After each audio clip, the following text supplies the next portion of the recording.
എല്ലാ പ്രിയപ്പെട്ട പ്രേക്ഷകർക്കും ഒരിക്കൽ കൂടി റീഡേഴ്സ് കോർണറിന്റെ പുതിയൊരു എപ്പിസോഡിലേക്ക് സ്വാഗതം. നമ്മുടെ പാഷൻ എന്തിനോടാണോ അവയിൽ മാത്രമേ ഉള്ളൂ നമുക്ക് നമ്മുടെ ഏറ്റവും ബെസ്റ്റ് നൽകാൻ സാധിക്കുകയുള്ളൂ.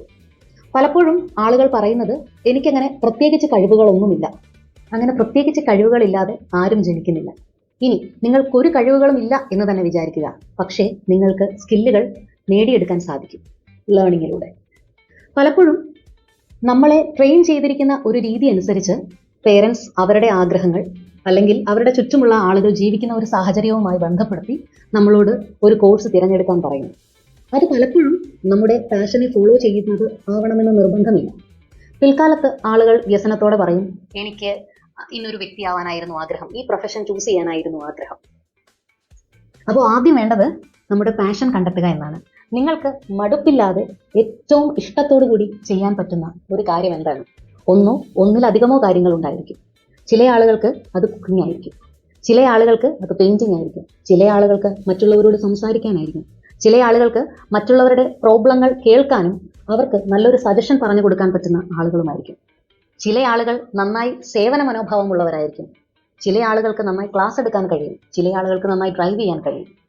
അതേതാണെന്ന് തിരഞ്ഞെടുത്ത് അതിലേക്കായി ഏറ്റവും മികച്ചതാവാൻ ദിനം പ്രതി ആ കഴിവിനെ മെച്ചപ്പെടുത്താനുള്ള പഠനങ്ങൾ നയിക്കുക എന്നുള്ളതാണ്.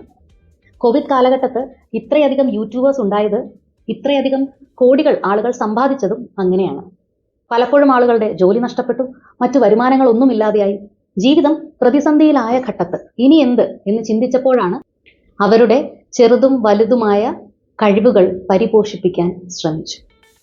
സെൽഫ് ടോക്ക് സ്ഥിരമായി നടത്തുമ്പോൾ നമ്മളെപ്പോഴും നമ്മുടെ ഉള്ളിലേക്കാണ് നോക്കുന്നത്. അത് നമ്മെ നമ്മുടെ കുറവുകളും അതേപോലെ തന്നെ നമ്മളുടെ നേട്ടങ്ങളും എന്തൊക്കെയാണ് എന്ന് കണ്ടെത്താൻ സഹായിക്കും. അതിൻ്റെ ഫലമായി മൈൻഡ് അതിനുവേണ്ടി തയ്യാറെടുത്തുകൊണ്ടിരിക്കുന്നു. അത് നമുക്ക് സ്വയം വർക്ക് ചെയ്യാനുള്ള ഒരു മോട്ടിവേഷൻ തരുന്നു. പുറമേ നിന്നുള്ള ഒരു മോട്ടിവേഷനും വർക്ക് ചെയ്യില്ല. മോട്ടിവേഷൻ തുടങ്ങേണ്ടത് നമ്മുടെ ഉള്ളിൽ നിന്നാണ്.